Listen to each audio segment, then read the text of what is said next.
If you put a musician into a great acoustic environment, they automatically will get feedback from that environment and play better. Orchestral music was considered to be very old-fashioned, but he made orchestras cool again. The real excitement with working with Hans is the fact that he's very keen to push the boundaries, constantly doing something new. He's positive. He'll go, no, no, no, oh, I like that. The percussionists that we're working with today, their musical ability is jaw-dropping. They've done the Bonds, they've done the Harry Potters, the Star Wars. So we've got 96 microphones set up downstairs, and I think it's probably 96 because there are only 96 channels on the desk. Each hit has an identity and a commitment behind it. And you hear it, you feel it, and it does something truly extraordinary.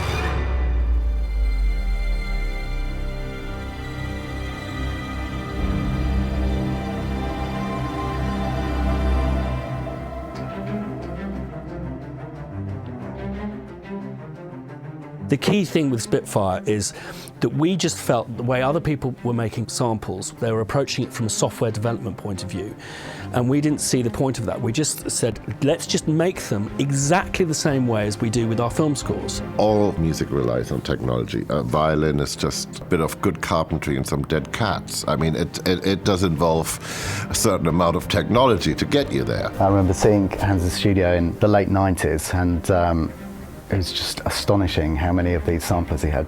That thing that they would write on the box, you know, that you could have a symphonic orchestra at your fingertips, which of course was complete lies because nobody ever could have that, was in a funny way sort of achievable if you just had enough of these samplers and if you had enough time and you started to get some fairly good sounds. We simply do it the same way, so it sounds like those films. It's recorded in the same room by the same musicians using the same musical instruments.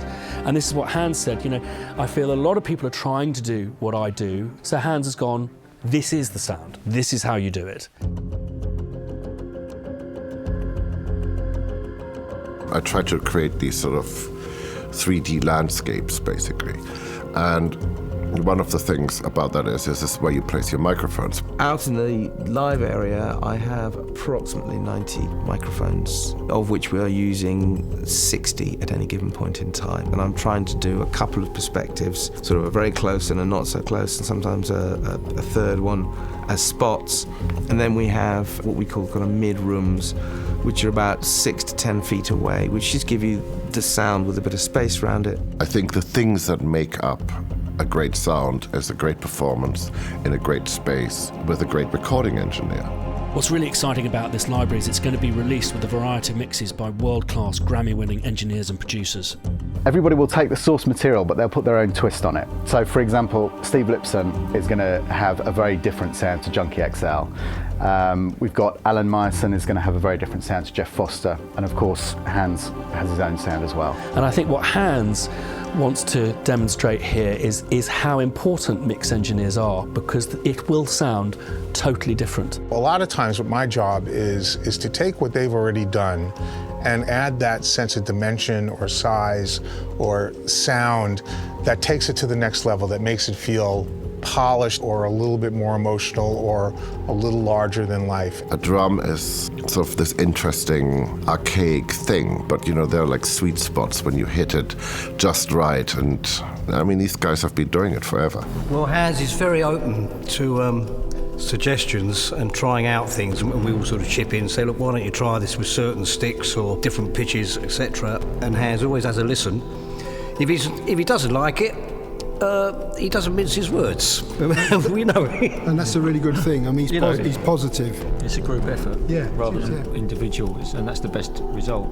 It's a luxury as well. We don't have time when we perform with the orchestra to try different sounds in the same way. And now we have all day here, and all we're doing is looking for the right sound. It's really about the human beings that go and create the sound that ultimately will tell you if it's any good. Each hit is treated like a little diamond that needs to be shaped and polished. You can't just crank it out. He cares about the fact that it feels like a performance. And we do labour to achieve that sometimes in a way that you kind of go, really, it's just a single note. But actually, in his libraries, I think you do get this sense that it's more like a performance than in some others. And Spitfire certainly have embraced that ideology.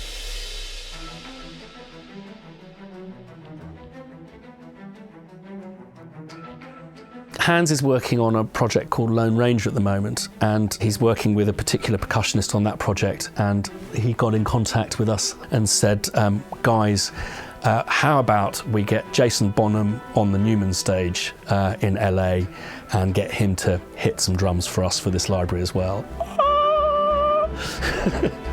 It does feel surreal, and it's almost like we're making history right now and doing something new that will be historic in future times. The guy is just an incredible drummer. I mean, it's an honor and a thrill to be able to do this with him. I play from feel and the heart, and not by reading it or anybody else telling me how to do it. It's what comes from within. The thing I noticed was that even with all these other drummers around, Jason was just louder. Of course it's in his DNA. So today we will go through everything that we possibly can, with gels, without gels, with beaters, with brushes, yeah, I'll have a grey beard by the end of today. We're hoping that we can change in some ways the way that people write music. It breaks down the wall of music theory and having to study that in order to write orchestral music and work with musicians. And I think that it simply promotes live musicianship. I truly believe that. Ultimately, at the root of all of this, and the thing that started it and the thing that kind of continues it really still, is that we like to make toys for ourselves. And so part of the excitement of doing this is when you actually get the thing assembled and you can start playing and writing music with it, is an incredibly exciting and thrilling moment. At the end of the day, what it comes down to is I hear sound in my head and I want to somehow figure out how to manifest the sound into reality.